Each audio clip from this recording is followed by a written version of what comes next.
First of all, I want to thank everybody for coming out here and to celebrate the special moment for the whole family and all the family and friends here. It really means something special for you guys to be here. And it's a special event in their lives. It's something that is a very special moment that can never be duplicated or replicated. And what I want to say is, I'll make this pretty quick. I want to say that it's very special to find somebody who's special to you. It's something that some people never experience in life.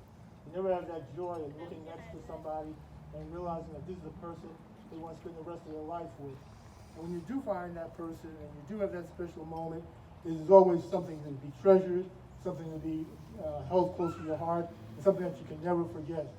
And these two seem to have met each other and found that special relationship, found that special love, and found that special bond between them. Now, I should mention this. When I was younger, I was an athlete, and I loved sports, just loved sports. I couldn't get enough of it. Football, basketball, baseball, whatever it was, I loved. And my daughter did not share that same passion with me. She does not like sports, she doesn't enjoy it, and she doesn't participate in it, and thinks it's a waste of time. Now, fortunately for her, she found somebody just like her. And that's something special, and that's something that you have in common, and you can celebrate it. It's a wonderful thing. And so I want to wish them all the happiness and all the love in the world and all the success and continued joy and happiness. To Michael, and by the way, I tried to teach Michael. I named my child Jordan, and that's what I call her, Jordan. But everybody else calls her Elizabeth. So You also named me Elizabeth, Dad. That's my middle name. that's true too. So I raise a toast to Elizabeth and Michael, and may they have joy and happiness forever. And next we have Until like David says, you know, oh, no. I like cars.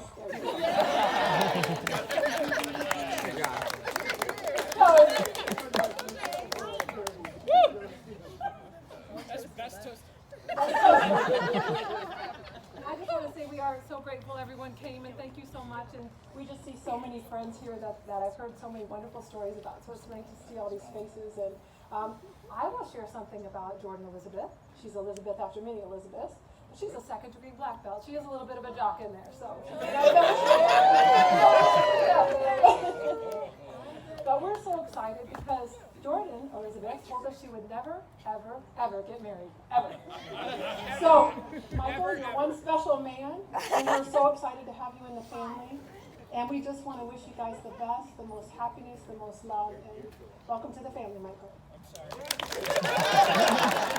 all right. Next we have Geoffrey Gervacio speaking. Thank you.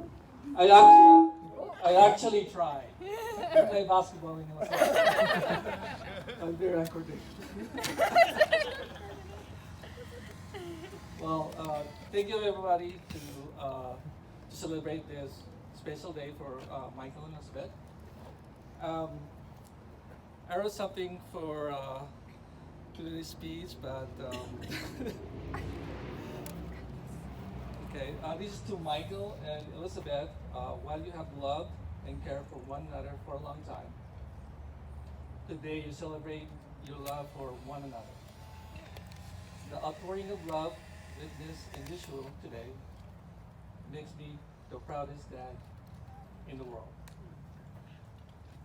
Both of our families are blessed that you are loved and cherished by so many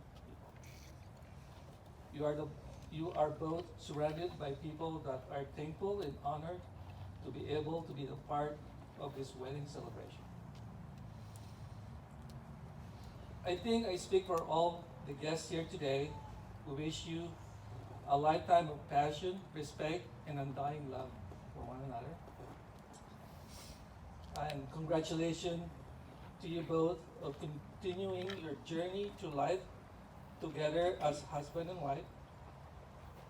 And Michael, as your dad, I couldn't be more proud to know you. I have had the unbelievable Unbelievable. You got it. Pleasure of watching you as you grew for a little teenage boy into an honorable, humble, and a loving young man.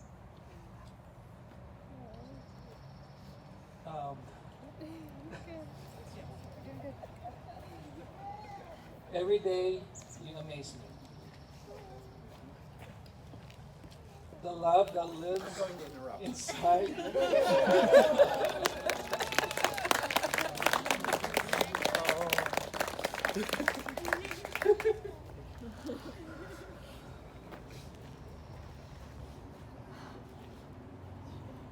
The love that lives inside your soul inspires me, and anyone that knew you will inspire them.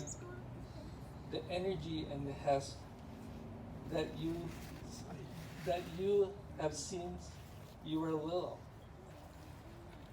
And on this beautiful day, I wish you many years of intense love, faith, and passion, and prosperity.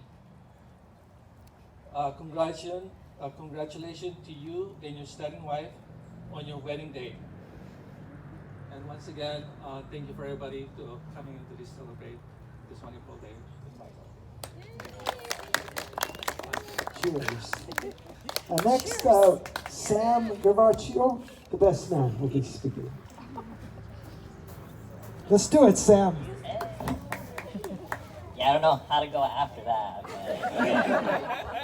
Hello, everyone. I'm Sammy. I'm Michael's little brother and best man. And it's crazy. I feel like I just started getting recognized as a man, and now I'm the best one. So it's a pretty good accomplishment right there. You were always the best. Oh, thanks. But really, it's so validating to be able to be Mike's best man, and I'm honored to be there by his side today at the ceremony. I've always felt really close with Mike, who I always feel really protected with because he can kick anyone's butt in real life and in video games. I'm so proud of my big brother. I've always loved bragging about him, especially when I was little. I would tell all my friends my brother was super tall, which means I'm gonna be super tall.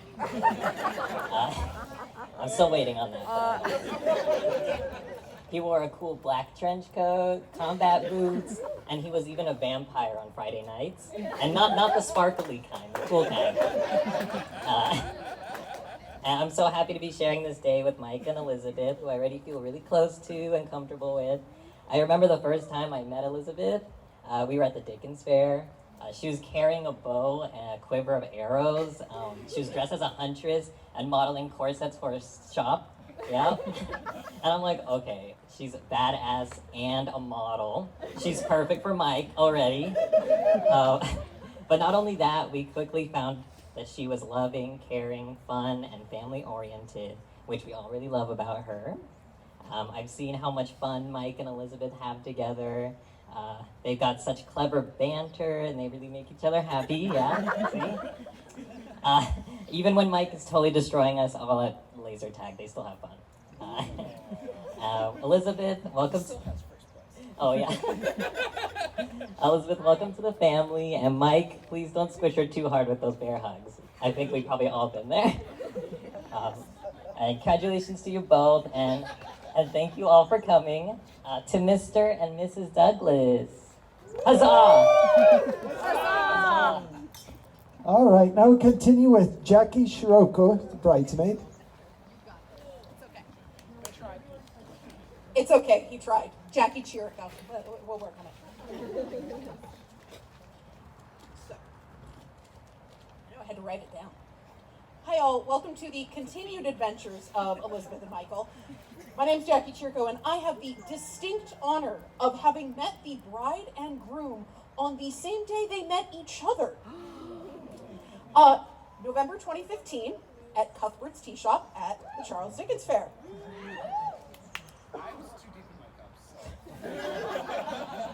Before there were proper introductions, there was a comment about Elizabeth's, well, to be Victorian about it, her ankles. This set the stage for what would be one of the most unexpected romances that worked out and then kept working to both of their amazement. And as they both informed me, at different times, which was hysterical, and eventually led us here to their wedding day, or their second round of a wedding. So, with the tea shop as inspiration, some sage advice for the both of you. You've loved each other for a long time. Oh wait, there's more. It's your wedding. You're herbally in love and making others green with envy. But even if Earl looks gray, you have each other, and that's terrific. Try not to be too high maintenance, both of you. I love you both so much. To the bride and groom. Cheers.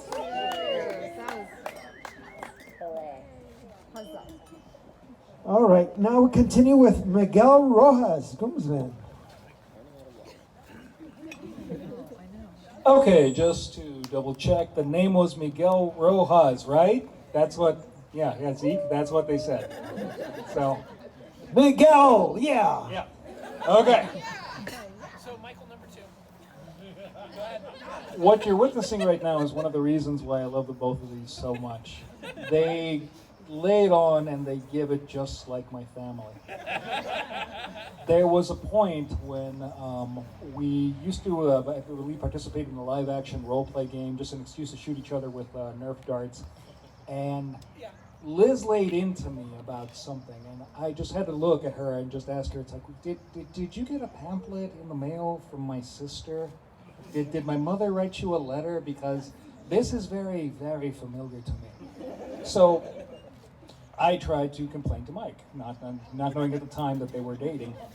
And he said, yeah, that's right. That's what you did. And I'm like, oh my God, of course you're in love. But I just want to say that the last 2 years have been very hard on all of us. And one thing that I hold very dear was that they invited me to be part of this wedding. They invited me to be part of the ceremony. I truly didn't think I would be doing this again in my life. I thought at this point, most of the people my age are up to their second marriage, first divorce. I was thinking like the next time I would be at a wedding would probably be for one of my nieces or nephews. And just the treat, the honor, the privilege of not only being invited to this, but being asked to be a groomsman, that hit me. That just made me realize that, just how wonderful and beautiful these two are. So, marital advice. Okay, big one. You have a choice. You could be happy or you can be right. Choose wisely. Sound like my coworker. Yeah. Always listen to a Mexican about marital advice. You ought to see the number of times that we mess up ours. So, and the other thing is, and this is something I learned just from watching you guys. Love isn't a magical little fairy thing that just pops up. It's something that's cultivated, cared for, nurtured, and grown. And it's ever-changing. Love is not a noun, it's a verb. And it's a beautiful thing that you invited us all to partake and witness this. And I know how hard all this has been the last 2 years and everything, and I just want to say thank you for letting us be a part of this. So, to the bride and groom.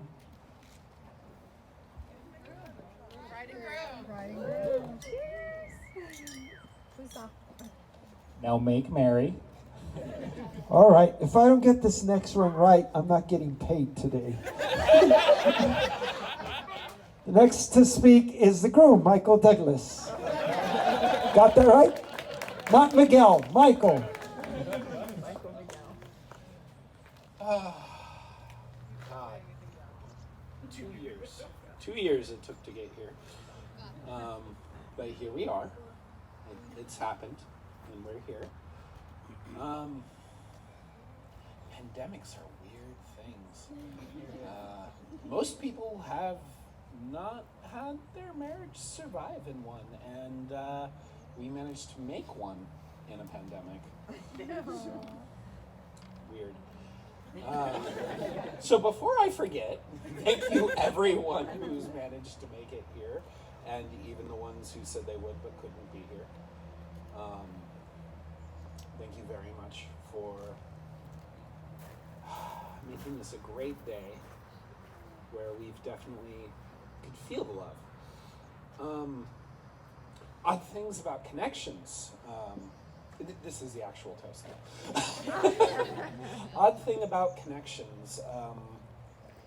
Growing up, I was as neurodivergent as can be, and my mom can tell you all about that. But I'll save the riddling stories for later. I did not actually think I would even know this many people growing up in my lifetime.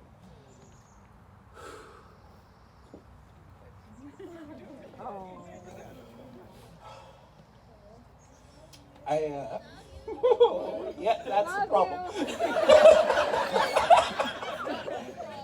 You make me cry. No.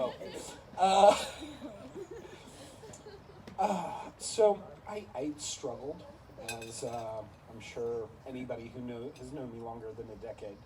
I have definitely struggled to make friends, make connections, and just really get to know people. LARP was kind of my social crutch. A few of you were even there when I started LARPing. Hi.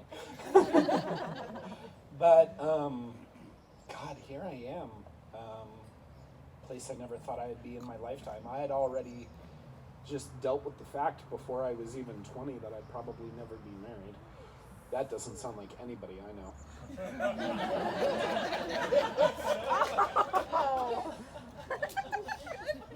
No. But we're here, so. So funny thing about, I don't want to use the word, but we really don't have another word for it. The funny thing about destiny, about fate, is we don't really have a measure for it. There's no real measure. You just kind of have to have faith in order to believe in destiny. However, when something happens against all improbability, something that has no right to exist and yet seems to somehow manage to exist and keep persisting, because woof, and we can both tell you we did not think this would persist. So did I. But to have something that was so highly improbable, so unlikely to happen, and to have it happen anyway against all odds, is really the only measure I can think of for something that's fated. So, here's to my wife. God, that still feels weird. My wife of 2 years, and I'm still not used to it. Thank you very much, and I appreciate every day with you.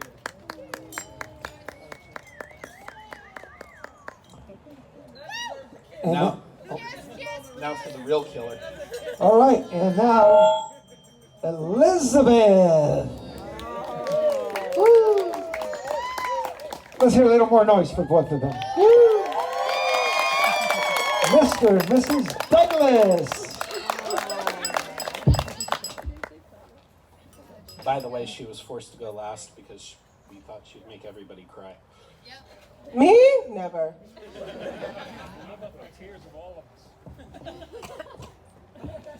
So, unlike some people, I printed things and prepared.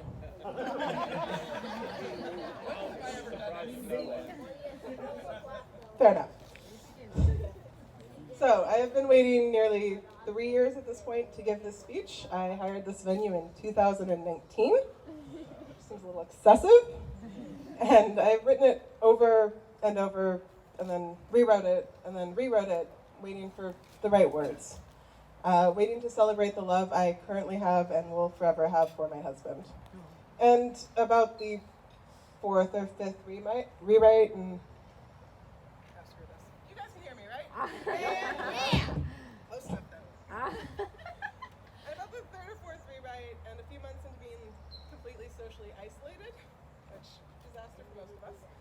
I realized I didn't really need all of this. Well, it's lovely to have. I didn't need a huge grand gesture to celebrate my love for my husband. That it's something he celebrates with me every day through stupid small gestures like watching Netflix for 4 hours for a show he hates. Getting me a burrito when I'm too lazy to cook. And I did always swear I would never, ever, ever get married. I told my mother that when I was about 10. I'm now nearly 30. And here we are. But I find it really weird why I decided to die on that hill, and I couldn't imagine a life without my husband. And with that very sappy opening being out of the way, I do have some thank yous to get to. To my friends who have been dealing with me and panic planning this wedding throughout a pandemic, I fully appreciate all of you. Thank you so much for dealing with me, for the drinks you bought, for the listening you've done, the back alley talks. Thank you. And the whiskey. Lots of I never whiskey. panicked.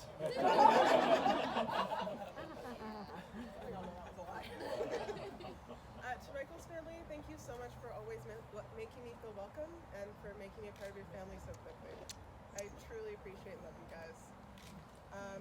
And to my lovely and amazing bridesmaids, even the ones who jumped in far too late, I apologize. Thank you. This would never have happened without all of your hard work, and thank you for holding me somewhat together. Human shape. Human shape. To the lovely groomsmen, thank you for doing this. I could do without your smile, Miguel, but thank you. That's why I could do without it. To Zeke and Ronan, whatever Ronan's doing with his life. I love you guys. If anyone could ever make me want to reconsider the no child thing, it'd probably be you two. Yeah, those kids are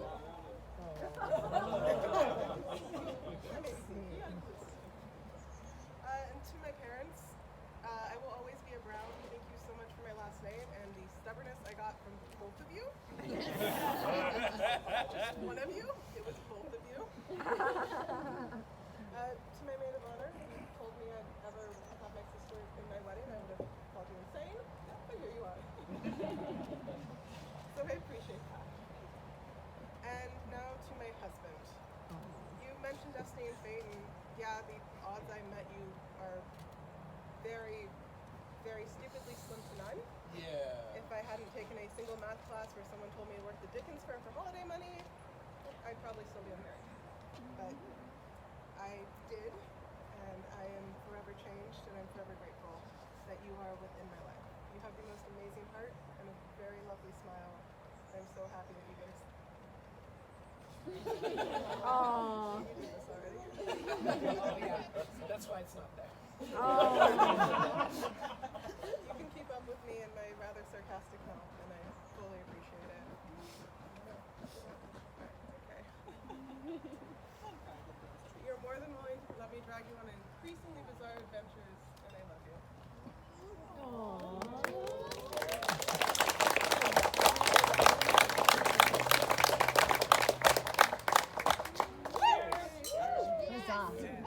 Thank you so much for coming out. We're going to give it a minute before we dance because my feet hurt. All right, and Elizabeth has a special way of getting everyone to listen to her every word. You know, she doesn't need to be loud, but she was heard, right? All right, congratulations.